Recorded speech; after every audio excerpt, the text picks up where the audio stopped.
Rajasthan ACF की अपनी third test series अभी स्टार्ट हुई है। आज ही सुबह उसका पेपर हुआ था। तो उसमें काफ़ी कुछ चीज़ें हैं जो या तो आपकी साइड से इशू है या हमारी साइड से इशू है। कुछ में टाइपिंग एरर है। तो एक बार वही है कि इस टाइप की गलतियां हो रही हैं कंटिन्यूस। तो बेटर है उनको लगभग 48 घंटे बाद उनको एक बार डिस्कस कर लिया जाए। खासकर ऐसे क्वेश्चन जिन्हें 6 से ज़्यादा कैंडिडेट उनमें गलतियाँ कर रहे हैं, तो उन्हें एक बार डिस्कस कर लेना चाहिए। क्योंकि फिर एक बार वो हो जाती है तो फिर वापस वो आती नहीं है। हम लोग भी ट्राई करते हैं कि वही क्वेश्चन का रिपीटेशन ना हो, जिससे आपको भी कुछ नए क्वेश्चन मिल जाए। नहीं तो वही अपने फर्स्ट वीकली टेस्ट में हो चुके हैं, फिर फर्स्ट फुल लेंथ हुई थी, फिर सेकंड के भी कुछ टेस्ट हुए थे। तो रिपीटेशन ना चलता रहे, कुछ नया मिल जाए, तो इसलिए उन्हीं को वापस रिपीट ना करें। और कई बार ध्यान नहीं देते हैं तो फिर वो चीज़ें कई बार गलत हो जाती हैं। जैसे फॉर एग्जांपल कोई क्वेश्चन था, पहले आया, हम लोगों ने उस पर ध्यान नहीं दिया, आपने उसका इनकरेक्ट आंसर दे दिया गया था, आपने उसे इनकरेक्ट को याद रख लिया, बाद में हम लोगों ने उसे करेक्ट कर दिया, तो फिर वो इशू आ जाता है। तो बेटर है कि प्लानिंग ये है कि आपका संडे को टेस्ट होगा, तो मंडे को या ट्यूसडे को इवनिंग तक उसके ऊपर एक वीडियो बना दिया जाए। खासकर ऐसे क्वेश्चन जो 6 से ज़्यादा कैंडिडेट्स ने गलत किए हो।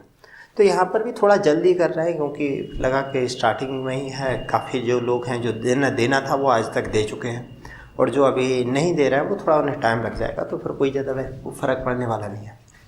अब इसमें ये देख लेते हैं वो सभी क्वेश्चन जिन्हें 6 से ज़्यादा कैंडिडेट्स ने गलत किया है। अब जैसे पहला क्वेश्चन है ये 9th नंबर का। इसमें पूछा था कि IUFRO का हेड क्वार्टर कहाँ है। नोट्स में अपने में दिया गया है कि ये वियना ऑस्ट्रिया में है। अब मालूम नहीं क्यों है, या तो जो इंटरनेशनल इंस्टीट्यूट है उसके जो नोट्स में सही से रेफ़र नहीं किया उन्हें नोट्स को। तो पहले आपके पास जो स्टडी मटेरियल है एक बार उसे सही से पढ़ लीजिए। एक क्वेश्चन और है ये, at the time of independence forest cover कितना था देश में। अब यहाँ पर जो क्वेश्चन है वो फॉरेस्ट कवर की बात कर रहा है। आपने जो नोट्स में लिखा हुआ है अराउंड 10% के आसपास, यानी कि जब देश आज़ाद हुआ उस टाइम पे अपने यहाँ देश की आज़ादी के टाइम पे देश में लगभग 12.5% एरिया था जो फॉरेस्ट एरिया के अंडर था। यानी कि वो एरिया था, उस पर वेजिटेशन का मतलब नहीं है, वो एरिया था जो रेवेन्यू रिकॉर्ड में as a forest area recorded था। जब देश आज़ाद हुआ तब फॉरेस्ट एरिया था 12.5%। लेकिन फॉरेस्ट जो कवर है ये नोट्स में मेंशन नहीं है, इसे वहाँ पर लिख लो साइड में। फॉरेस्ट कवर जो थी वो लगभग थी 26%। ये अभी recently wild life institute of India के जो पेपर अपलोड किए गए थे उसमें जो तीसरा पेपर था उसके एक क्वेश्चन वहीं से था, उसके सॉल्यूशन में भी ये दे दिया गया था। तो ये क्वेश्चन भी वहीं से लिया गया है।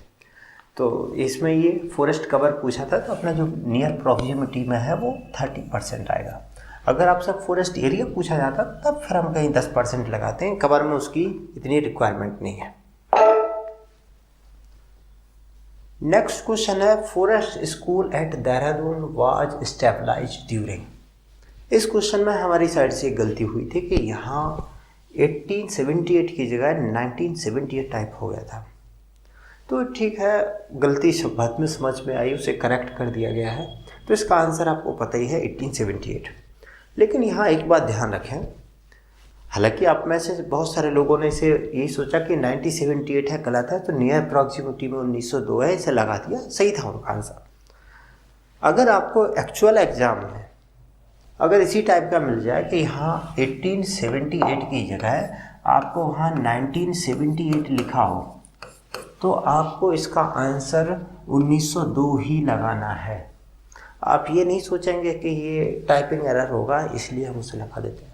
अगर वो टाइपिंग एरर है तो जब वहाँ क्वेश्चन पेपर आएगा उनके पास, क्योंकि पेपर होने के बाद उनकी फिर वापस आंसर की मुद्दा आएगा, तो जब वो लोग बैठेंगे अगर वो टाइपिंग एरर है तो वो नियर प्रॉक्सिमिटी के हिसाब से उसका आंसर या तो ये देंगे या फिर क्वेश्चन को डिलीट मारेंगे। लेकिन वो ये नहीं बोलेंगे कि ये टाइपिंग एरर है, ये तो हमारा 1978 नहीं है, गलती हो गई। बच्चों को समझना चाहिए कि ये 1978 नहीं होकर 1878। वहाँ टाइपिंग एरर नहीं चलती है।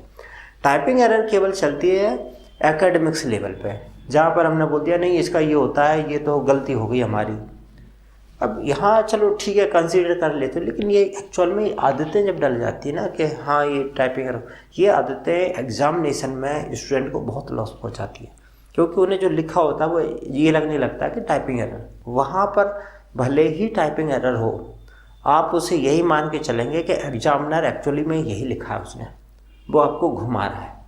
तो यहाँ पर 1878 है एक्चुअल में आंसर, यही करेक्ट है, लेकिन इसे सुधार दिया गया है। तो अगर आपने 1902 भी लगाया तो आप इसे मान के चलिए कि आपका राइट है आंसर, और आप अपने जो टोटल राइट काउंट है उन्हें थोड़ा इंक्रीज करके उसके हिसाब से काउंट कर लीजिए, जिससे आपका जो मार्क है वो प्रॉपरली आ सके। नेक्स्ट है, according to Indian state of forest report 2019 what is the percentage of total forest cover. यहाँ पर क्वेश्चन पर थोड़ा ध्यान दें, फॉरेस्ट कवर पूछा गया था और जो अभी रिसेंट रिपोर्ट है उसके हिसाब से आपके नोट्स में भी फॉरेस्ट जो कवर है वो कितना है, 21.67। आपको इसका आंसर यहाँ मिल गया था। अब पता नहीं क्यों कुछ लोगों ने इसको सी लिखा है, कुछ ने डी लिखा है। देखो एक बात और है, जो रिपोर्ट है वो क्लियरली 3-4 चीज़ों के डाटा देती तो बहुत सारे हैं, लेकिन अपने मतलब के हैं। एक है फॉरेस्ट एरिया देती है, दूसरी फॉरेस्ट कवर देती है, तीसरी ट्री आउटसाइड फॉरेस्ट TOF उसकी देती है, ग्रोविंग स्टॉक का डाटा देता है, कार्बन का देता है, बम्बू का देता है, मैंग्रोव्स का देता है। अब यहाँ पर फॉरेस्ट एरिया का मिल गया आपको, फॉरेस्ट कवर का प्लस TOF। अब एक्चुअली है क्या, इशू क्या है, हमारी फॉरेस्ट पॉलिसी 1952 वाली अपनी पॉलिसी बोलती है कि हमें देश का जो 1/3 एरिया है यानी कि 33% एरिया है उस पर फॉरेस्ट कवर करना है। पॉलिसी ने तो फॉरेस्ट कवर की बोली थी, इन लोगों ने क्या करने शुरू कर दिया कि कोई बात नहीं, फॉरेस्ट ना सही, पेड़ों की छाँव की सही। तो इस टाइप से इन्होंने पिछले 4-5 रिपोर्ट पहले से, यानी कि लगभग 10-12 साल पहले से इन्होंने TOF को काउंट करना शुरू किया। और अब ये अगर ये देखा जाए कि देश पे कितने पे पेड़ों की छाँव है, ग्रीन एरिया है, तो उसमें forest cover plus TOF count करके वो बता देते हैं। तो ये है लगभग 21.67 और ये लगभग है 2.8 के आसपास, तो ये अपना हो जाता है लगभग 24.8 के आसपास, यानी कि पॉसिबली इसका आंसर डी के आसपास ये पहुंच जाता है। लेकिन उन्होंने ये पूछा ही नहीं है ना, उन्होंने सीधा सीधा पूछा आपसे कि देश में फॉरेस्ट कवर कितना है, तो फॉरेस्ट कवर कितना है 21.67, तो आंसर क्या आपका बी रहेगा उसका आंसर। नेक्स्ट है, what are the agent of seed dispersal for the growing in coastal region. Question में शायद है कंफ्यूजन हुआ है, यहाँ कोस्टल रीजन बोला गया है, आपसे मैंग्रोव्स फॉरेस्ट नहीं पूछे गए थे। आपने मैंग्रोव्स यानी कि वो वेजिटेशन जो कि पानी के बिल्कुल किनारे उग रही है या वाटर में ग्रो हो रही है, उसके लिए तो नो डाउट आपका आंसर वाटर ही होगा, इसके लिए कोई मुद्दा नहीं है। लेकिन यहाँ कोस्टल रीजन है, कोस्टल रीजन में ये तो ठीक है, इसके ऊपर का भी रीजन है जहाँ पर आपका जो है वो इंसेक्ट भी कर रहे हैं और एनिमल भी कर रहे हैं। इंसेक्ट तो एक्चुअली मैंग्रोव्स में भी कर लेते हैं, लेकिन वो एक प्रायोरिटी नहीं है मैंग्रोव्स की, तो वहाँ मैंग्रोव्स या जो वाटर है उनके लिए मेनली वाटर होता है, थोड़ा बहुत इंसेक्ट करते हैं, लेकिन एनिमल्स ज़्यादा नहीं थे। लेकिन जो कोस्टल में अपर रीजन पे है, पूरा बड़ा सा रीजन है, वहाँ एनिमल्स भी है, तो इसलिए इसका आंसर जो है वो ऑल चला जाएगा। तो ये थोड़ा कोस्टल रीजन को ध्यान दें। इसके साथ शायद वॉइस की कुछ इशू है, साउंड ज़्यादा ही आ रहा है। एक था, हाँ ये क्वेश्चन जो है इसमें आंसर में गड़बड़ी हुई है। क्वेश्चन है, filling made in immature stand, purpose to improving the growth and form of trees without permanently making canopy. यहाँ पहली बात तो बात की जा रही है स्टैंड की। स्टैंड जो है यानी कि नेचुरल फॉरेस्ट है, यानी कि अनइवन एजेड है, अनइवन एजेड टाइप की वेजिटेशन है जहाँ बहुत सारी स्पीसीज का मिक्सअप होता है। स्टैंड किसी प्योर क्रॉप का स्टैंड नहीं होता है, स्टैंड का मतलब बहुत सारी स्पीसीज का एक मिक्स वेजिटेशन यानी कि अनइवन एजेड फॉरेस्ट। तो ये जो इम्प्रूवमेंट फिलिंग है वो किया जाता है अनइवन एजेड में, थिनिंग किया जाता है वो किया जाता है इवन एजेड स्टैंड में। तो ये थोड़ा एक कंफ्यूजिंग पॉइंट था, रिमेनिंग चीज़ें वही हैं। यहाँ पर improving the growth and form of tree, तो पर्पज़ इम्प्रूवमेंट फिलिंग में भी वही चला जाता है और थिनिंग का भी एक्चुअल में पर्पज़ वही होता है, बस डिफरेंस है उनकी कंडीशन में कि ये जो थिनिंग है वो इवन एजेड, यानी कि जैसे टिक की प्लांटेशन या साल की प्लांटेशन है, तो ये एक ही पर्टिकुलर स्पीसीज है और लगभग सभी की सेम एज है। तो ये एक थोड़ा डिफरेंस था। तो ये अपना स्टैंड के बेस पे अपना ये जो आंसर है वो यहाँ इम्प्रूवमेंट फिलिंग लगाना है। तो जो दिया गया आंसर था ये गलत था, इसका आंसर आएगा दिल्ली। नेक्स्ट क्वेश्चन है अपना 50 नंबर का क्वेश्चन था अपना इसमें कि inferior quality of plant species in forest is known as, कि आपके पास कोई फॉरेस्ट का पैच है उसमें जो इन्फीरियर क्वालिटी की यानी कि बहुत ही लो ग्रेड की जो फॉरेस्ट स्पीसीज है उनको क्या बोलोगे। ये आपके नोट्स में नहीं है एक्चुअली। तो अगर बेसिक बोला जाए तो या तो अपने प्योर फॉरेस्ट हो सकते हैं, उसका तो यहाँ मुद्दा ही नहीं है। अपने जो मिक्स टाइप के होंगे, क्योंकि मिक्स टाइप के में ही अपने पास 2-3 स्पीसीज होंगे। अब उसमें भी क्या होता है कि कहीं का भी जो फॉरेस्ट एरिया है वहाँ पर कुछ ऐसी स्पीसीज होंगी जो बहुत ज़्यादा वैल्यूएबल है, जैसे कि टीक का फॉरेस्ट जहाँ लगभग 40-50% तो टीक ही बना रहा है और मार्केट वैल्यू बहुत ज़्यादा है। तो जो वैल्यूएबल मेन स्पीसीज होता है उसे बोलते हैं प्रिंसिपल स्पीसीज। प्रिंसिपल से जो थोड़ी नीचे है, मतलब जो उसकी हेल्पिंग कर रही है, इसे बोलते हैं ऑक्सिलरी स्पीसीज। और जो लास्ट में पड़ी है इसे बोलते हैं एसेसरी स्पीसीज। तो इस टाइप से अपने वैसे स्टेशनरी में भी नहीं बोलते हैं, अपनी बुक्स है ये तो मैन हो जाती है, पर कुछ साइड लाइन एसेसरीज होती है। तो ये जो सबसे एसेसरी स्पीसीज जो होती है वो सबसे साइड लाइन होती है, इसे लिख लेना, ये नोट्स में नहीं है। तो यहाँ पर जो inferior quality of plant species है यानी कि जो लो ग्रेड की है, तो आप इसमें प्रिंसिपल स्पीसीज तो नहीं आने वाला। दूसरा आता अपना एसेसरी और ऑक्सिलरी का। देखो प्रिंसिपल स्पीसीज ये डोमिनेंट स्पीसीज का मतलब है वो स्पीसीज जो उस एरिया में डोमिनेंट है, 40% 50% तक पार्ट बना रही है। जब इतनी डोमिनेंट है तो वो तो मेन स्पीसीज आ गई, तो ये इसका भी कोई मुद्दा नहीं रहा। अब यहाँ बचते हैं एसेसरी और ऑक्सिलरी। तो अब इन दोनों में अगर इन्फीरियर की बात की जाए तो इनमें सबसे इन्फीरियर कौन सा है, ऑब्वियसली अपनी एसेसरी। तो इसका आंसर जो है वो बॉम्बे जाएगा। ये कुछ गड़बड़ हुआ था। इसके बाद है is a tree species suitable for planting in drought prone area. इस क्वेश्चन को देख लेते हैं कि ऐसा प्लांट जो कि ड्राउट प्रोन एरिया में यानी कि ऐसे एरिया जहाँ पर अक्सर सूखा पड़ जाता है वहाँ पर भी हम इसे ग्रो कर सकते हैं। आपके नोट्स में क्या लिखा हुआ है, ड्राउट हार्डी स्पीसीज, मतलब वो स्पीसीज जिन पर ड्राउट का ज़्यादा इफेक्ट नहीं पड़ता, यानी कि इन्हीं स्पीसीज को हम वहाँ ग्रो कर सकते हैं। और ड्राउट सेंसिटिव स्पीसीज मतलब वो स्पीसीज जिन्हें हम ड्राउट जहाँ पड़ जाता है वहाँ नहीं उगाएंगे, अदरवाइज ये डेथ कर जाएंगे। अब क्वेश्चन था कि ऐसी स्पीसीज जो ड्राउट प्रोन एरिया में ग्रो हो जाए, यानी कि हमें ऐसी ड्राउट हार्डी स्पीसीज ग्रो करनी थी, यानी कि ड्राउट हार्डी स्पीसीज को ऐसी एरिया में ग्रो करनी थी जिन पर सूखे का ज़्यादा प्रभाव ना पड़े। अब ड्राउट हार्डी स्पीसीज कौन कौन सी हैं इसमें, एक है जामुन, टीक, मधुका इंडिका और टूना सिलिएटा, 4 स्पीसीज हैं। अब यहाँ पर देखो ये याद रहे ना रहे, बेसिक से चेक करते हैं। एक है साइजाइजियम क्यूमनी, ज़्यादातर लोगों ने इसे लगाया। ये जामुन कहाँ ग्रो करते हैं, आपको देश का थोड़ा बहुत आइडिया होगा अपने। ये अपना एरिया रहा, फॉरेस्ट टाइप्स इन इंडिया हमने पढ़ा था। ये पूरा जो पेनिनसुलर रीजन है, इस पूरे रीजन में क्या ग्रो होता है, इसमें पूरे में होता है टीक। ये कौन सा फॉरेस्ट है, ये है ट्रॉपिकल ड्राई डेसिडुअस, जहाँ अक्सर सूखा पड़ा रहता है। जबकि जो जामुन है वो उगता है नॉर्थ इंडिया में, खासकर जो रिवर बेड है यानी कि नदियों के जो किनारे वाले रीजन है, जो कछार क्षेत्र बोला जाता है, उसमें जामुन उगता है।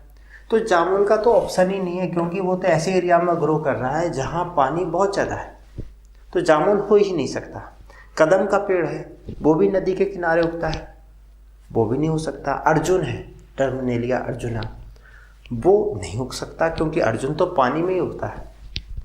यूकेलिप्टस के साथ थोड़े इशू है, क्योंकि हम जब यूकेलिप्टस बोलते हैं तो किसी एक स्पीसीज के बारे में नहीं बोलते हैं, उसकी 70-80 के आसपास स्पीसीज हैं, इसलिए यूकेलिप्टस को हम एकदम कंसीडर नहीं करते हैं। देखना पड़ता है कि वो स्पीसीज कौन सी है। यूकेलिप्टस कैमलडुलेंसिस वो सेमी एरिड डेजर्ट वाली कंडीशन में ग्रो कर जाता है, लेकिन यूकेलिप्टस ग्लोब्यूलस या टेरेटिकॉर्निस वो नहीं ग्रो करते हैं, तो उसके हिसाब से देखना पड़ता है। इसमें तो एक तो अपना आ जाता है टीक, इसका आंसर यही दिया था। दूसरा देखते हैं मधु का इंडिका, ये रहता है महुआ। जो महुआ का पेड़ है जनरली अपने जो सेंट्रल रीजन है इसमें काफ़ी ग्रो करता है। बुंदेलखंड वाला रीजन जो है अक्सर महुआ काफ़ी अच्छा उस रीजन में ग्रो करता है, बुंदेलखंड वाले रीजन में। अब वहाँ पर थोड़ा बहुत मॉइस्चर का इशू है लेकिन बहुत ज़्यादा नहीं है, सूखा एकदम ड्राउट नहीं पड़ता वहाँ पर। इसमें भी अपने ऑप्शन में इसमें कहीं है नहीं। और फिर एक है टूना सिलिएटा। टूना सिलिएटा ये जो टून है ये तो जनरली अपने नॉर्थ इंडिया में उगता है, कुछ थोड़ा बहुत राजस्थान का भी इधर का जो लगा हुआ यूपी से लगा हुआ एरिया उसमें है, अदरवाइज ज़्यादा में है नहीं। इसका आंसर में हमें टीक ही लगाना था। मैं यहाँ पर लिखा हुआ कन्फ्यूजन इसलिए हुआ है शायद, यहाँ पर लिखा हुआ है टीक और साल की जो यंग स्टेज है वो सेंसिटिव है, यानी कि यंग स्टेज को हम यहाँ नहीं लगा सकते। तो ये भी लगा कि भाई हम जब यंग स्टेज ही नहीं लगा सकते तो फिर बड़े का क्या फ़ायदा, क्योंकि पेड़ हमने लगा दिया वो यंग में ही मर गया। तो ऑब्वियसली यहाँ टीक नहीं होना चाहिए, इस हिसाब से लगा था। लेकिन इसका आंसर एक्चुअल में टीक ही लगाना है, क्योंकि वो यंग स्टेज को अगर हमने एक बार क्रॉस कर लिया तो फिर उस पर फ़र्क नहीं पड़ने वाला, जबकि इन सब की रिमेनिंग की यंग स्टेज पर भी इम्पैक्ट पड़ जाता है।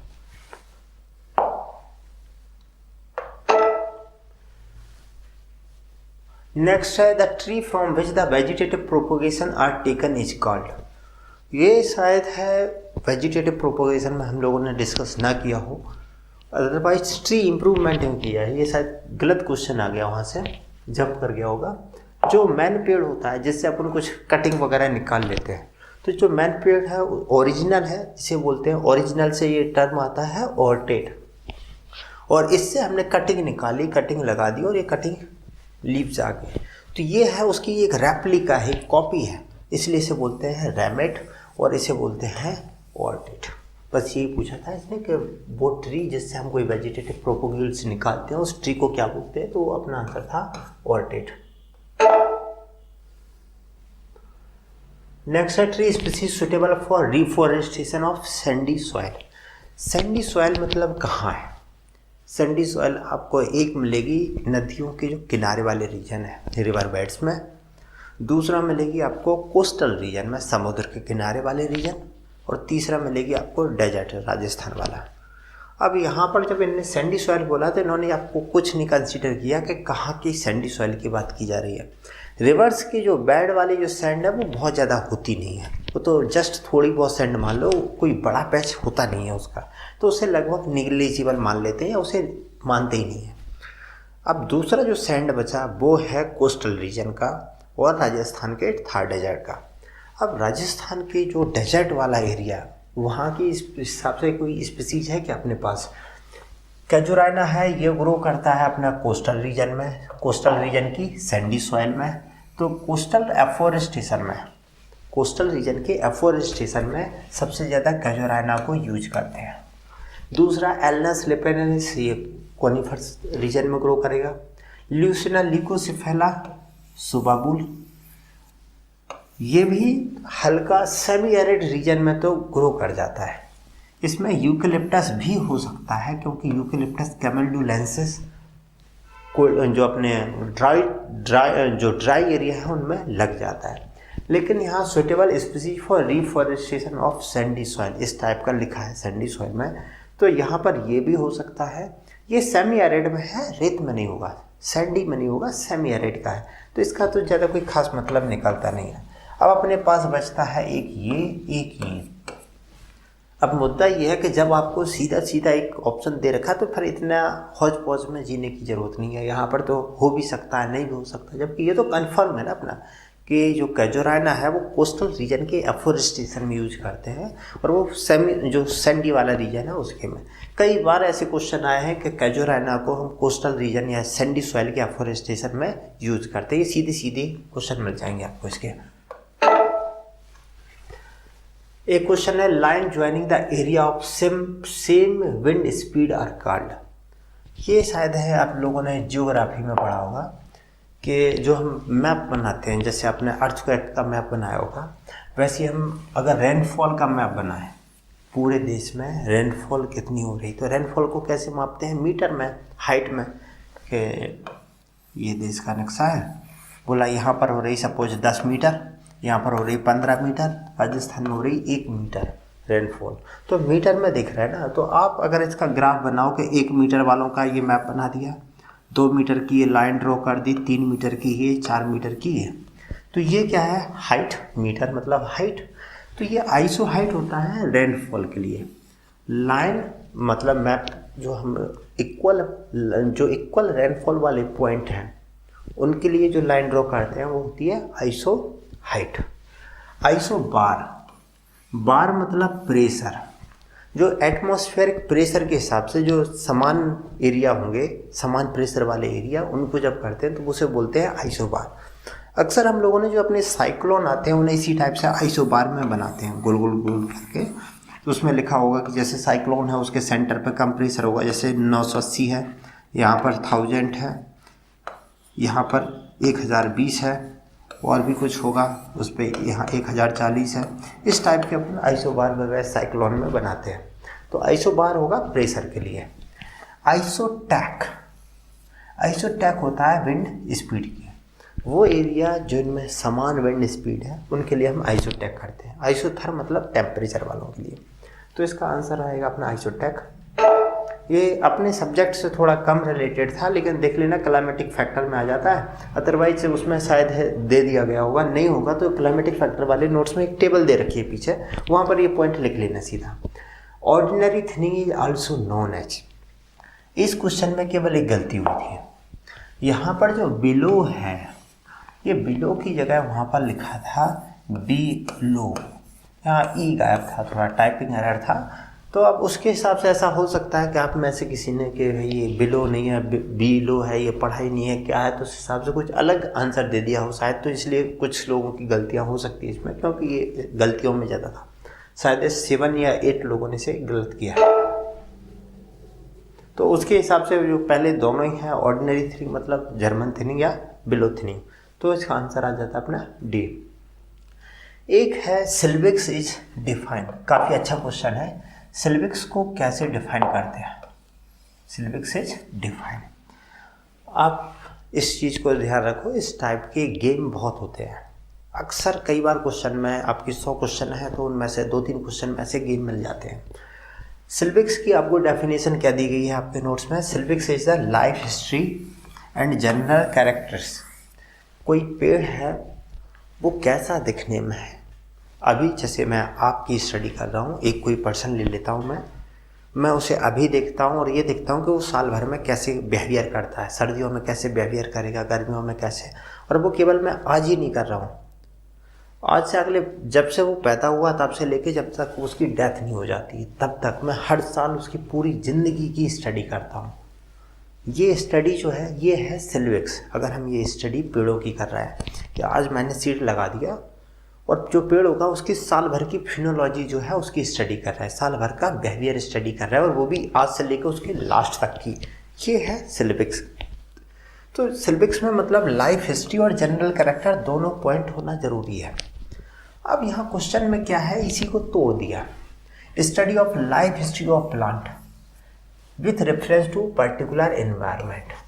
अगर किसी प्लांट की केवल लाइफ हिस्ट्री आप देख रहे हैं, लाइफ हिस्ट्री मतलब वो स्टार्टिंग में कैसा था, एंडिंग में कैसा था, मिड में कैसा था, केवल हम उसकी टाइम पीरियड के हिसाब से कि आज 10 साल के में उसकी क्या कंडीशन थी, 12 साल के में क्या थी, 15 साल के में क्या थी, केवल हम ये उसके पेड़ों को, जैसे हम लोग अक्सर किताबों में नहीं देखते कि बच्चे का पिक्चर है, फिर बड़े का है, फिर बूढ़े का, और फिर लास्ट में डेथ से पहले का है। तो इस टाइप की 4 पिक्चर दे रही है, एक डिफरेंट एज ग्रुप की। वो हम डेंड्रोलॉजी में कर लेते हैं इस टाइप की चीज़ें कि कहाँ पर क्या डेवलपमेंटल फेज है, किसका क्या साइज है, बॉडी पार्ट का क्या साइज है, रिमेनिंग चीज़ें। जैसे सिल्विक्स में कोई मुद्दा नहीं है इसका। दूसरा है study of life history of plant, बात वही आ गई। यहाँ पर अपना आंसर सी ही रहेगा क्योंकि वो एक प्रॉपर डेफिनेशन है। ऑल का कोई मुद्दा ही नहीं बचता है इसमें। शायद है ज़्यादातर लोगों ने इसे ऑल लगाया था। पर्पज़ यही है कि केवल लाइफ हिस्ट्री का अपने लिए कोई मुद्दा नहीं है। अगर यहाँ पर सपोज यहाँ पर ऐसा लिख देते हैं कि इसमें ये काट के केवल जनरल कैरेक्टरिस्टिक्स ऑफ प्लांट और बका के 3 होते, तो इस केस में फिर अपन देख लेते कि हाँ भाई ये बनता ही है कि चलो लाइफ हिस्ट्री इसमें ऑप्शन में आ गए, जनरल कैरेक्टर इसमें आ गए, कुछ इसमें आ गए। तो इस टाइप से कुल मिला के तीनों ऑप्शन ही हैं जो हम करते हैं। अब इसमें क्योंकि दोनों चीज़ें थोड़ी गड़बड़ हो रही थी तो बेटर वे था कि इसमें इसका आंसर सी लगाना। एक बार कंफर्म कर लिया जाएगा कि इसका जो अगर ऑथेंटिक आंसर दिया गया होगा पीएससी ने तो उन्होंने क्या दिया है, बोल दिया है, तो शायद ऑपरेटर 1-2 दिन में अपडेट कर देगा ये।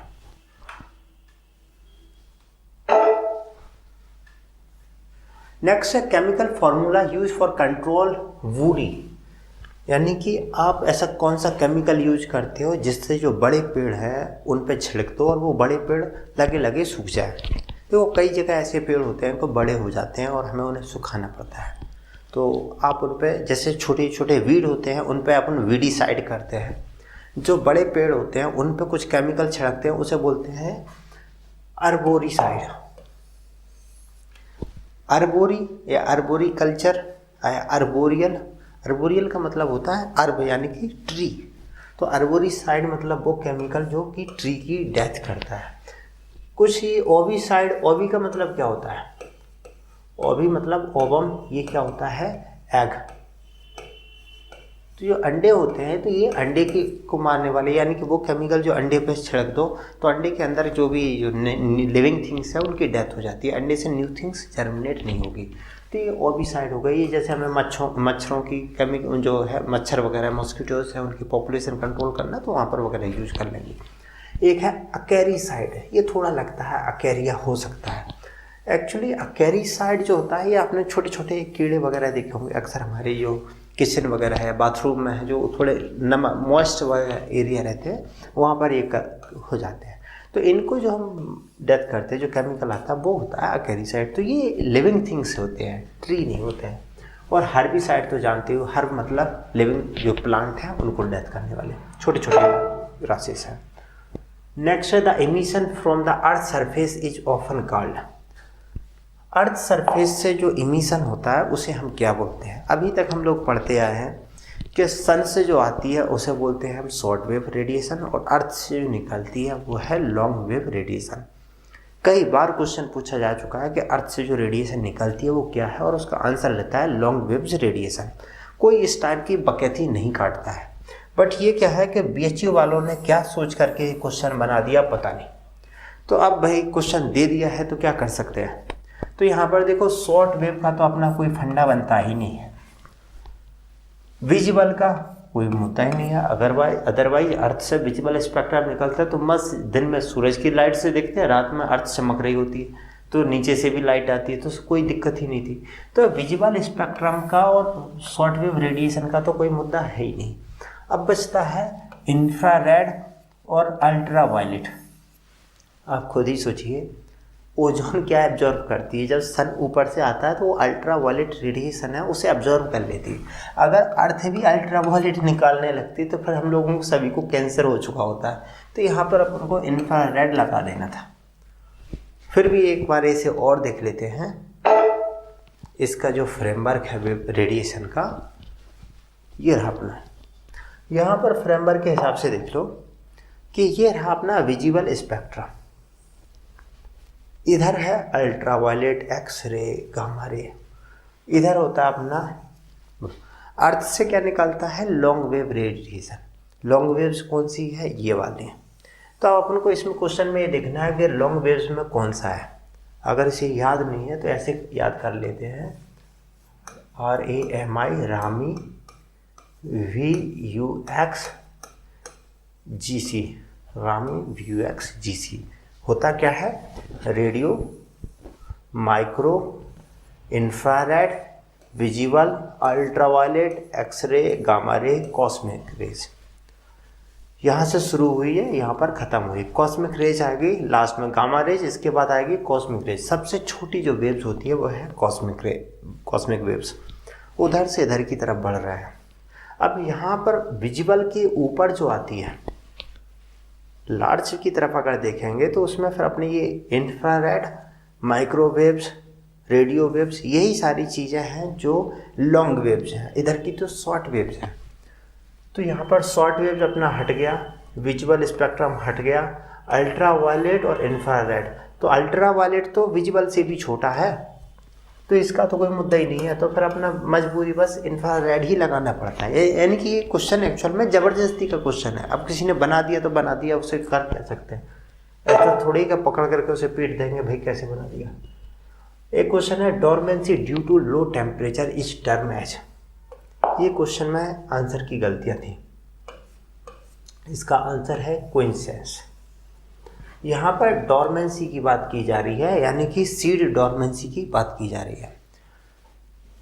अब यहाँ दो सेंस निकल सकते हैं। अगर आप इसे सीड डोरमेंसी ले लो, क्वेश्चन एक्चुअली जहाँ पर पूछा गया था वो सीड डोरमेंसी का ही था, क्योंकि जहाँ जो क्वेश्चन का पैटर्न होता है एग्जाम में, तो वो होता क्या है कि उन्होंने एक बार पैथोलॉजी के क्वेश्चन बना रहे तो धड़ाधड़ पैथोलॉजी के क्वेश्चन आएंगे 7-8। सिल्वीकल्चर के बना रहे हैं तो सिल्वीकल्चर की आएंगे, क्योंकि वो जैसे एक किताब लेके बैठते हैं और उसी के क्वेश्चन बना डालते हैं। तो वैसे ही इसमें जो था सिल्वीकल्चर के क्वेश्चन चल रहे थे, इसके आगे भी थे इसके पीछे भी थे, यानी कि जो एग्जामिनर है उसने सीड के हिसाब से बनाया था इसे। तो इसमें ये रहा इसका कोइंसिडेंस। इसका यहाँ पर पढ़ ही लोगे कि ऐसी कंडीशन जब सीड की इंटरनल नहीं आउटर फैक्टर की वजह से वो डोरमेंसी में चला जाता है तो उसे हम बोलते हैं कोइंसिडेंस। और ये वजह से इनका ऑप्शंस भी मिल गया। दूसरा, यहाँ डोरमेंसी जो है वो नहीं है। हालांकि डोरमेंसी का मतलब होता है सुसुप्त अवस्था, यानी कि सो जाना, सीड जागता नहीं है। हालांकि एनिमल में भी इस टाइप के दो बिहेवियर है, जैसे कि यहाँ हाइबरनेशन है। यहाँ हाइबरनेशन में क्या कि जो कोल्ड एरिया के हैं जब सर्दियाँ पड़ती हैं तो वो सो जाते हैं। एस्टिवेशन है, ये गर्मियाँ पड़ती हैं तब सो जाते हैं। तो हाइबरनेशन एस्टिवेशन ये भी दो है। तो यहाँ आंसर जो था वो उस हिसाब से हाइबरनेशन दे दिया गया था कि भाई ये सो जाता है टेम्परेचर लो टेम्परेचर की वजह से। लेकिन इसका बेटर आंसर अपना कोइंसिडेंस ही रहेगा, क्योंकि यहाँ पर सीड जो है वो उसकी वजह से जर्मिनेट नहीं हो पा रहा है। अब आप उसके दोनों के हिसाब से सेंस ले सकते हो। अगर आप इसे डोरमेंसी यानी कि सीड लेके चल रहे हो तो आंसर अपना कोइंसिडेंस आएगा। अगर आप जस्ट सीधी डोरमेंसी समझ रहे हो, नॉर्मल और नॉर्मल है, तो फिर उसकी वाइड एप्लीकेशन है, आप कहीं भी लगा सकते हो, एनिमल किंगडम में भी प्लांट किंगडम में भी। तो फिर उस केस में इसका हाइबरनेशन आंसर सही है। लास्ट क्वेश्चन है अपना casuarina equisetifolia is a strong good fair और पुअर कोपाइसर। ये भी गलत हो गया। अब यहाँ देखो, strong coppicer, strong fair, bad या पुअर, बैड यानी कि पुअर, घटिया भी होता है उसका मतलब, और नॉट कोपाइसर। तो नॉट कोपाइसर तो अलग ही कैटेगरी हो गई। अब यहाँ पर क्या है, स्ट्रॉन्ग फेयर और बैड। अब यहाँ पर देखो पुअर वाले हैं, तो यहाँ पर अपने पास देखो स्ट्रॉन्ग गुड फेयर, ये तो नहीं बन रहा है, इसका पुअर कोपाइसर इसका आंसर है, वो देख लेना इसको। इसमें तो शायद यही क्वेश्चन है, इसमें और तो कुछ ऐसा बचा नहीं है। हाँ, इसके सभी क्वेश्चन हो गए। अगर कभी अभी भी आपको ऐसा लग रहा है कि हाँ कुछ क्वेश्चन बचे हुए हैं जहाँ पर आपको दिक्कत है, तो एक बार वहाँ पर चैटिंग पे नीचे कर लेना, तो जब भी टाइम होगा उसके हिसाब से आपको रिस्पॉन्स दे दिया जाएगा उसका।